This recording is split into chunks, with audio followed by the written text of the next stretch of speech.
Une nouvelle confrontation au procès Villemain. Elle a opposé Muriel Boll, la belle-sœur de Bernard Laroche, aux gendarmes.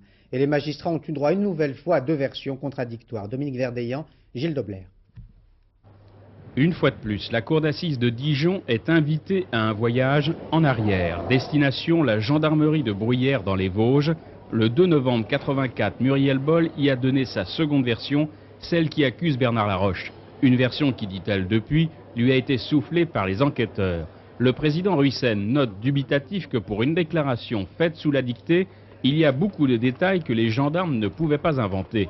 Ou bien vous avez dit vrai, ou bien les gendarmes sont des faussaires de la pire espèce, lance-t-il agacé aux témoins. En revanche, Muriel reconnaît une chose, elle a bien dit que les gendarmes étaient ses copains. C'est parce que j'avais peur d'eux, c'était pour me protéger. Le commandant Sesma n'a pas le même souvenir de cette garde à vue.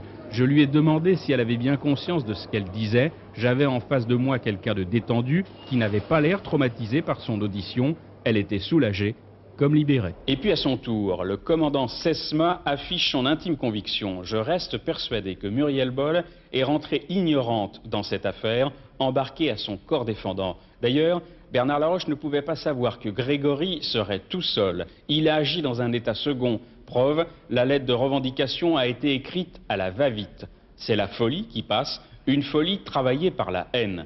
Drôle de procès où les retours en arrière donnent le vertige. Il y a 8 jours, des témoins, des experts, faisaient porter les soupçons sur Christine Villemain.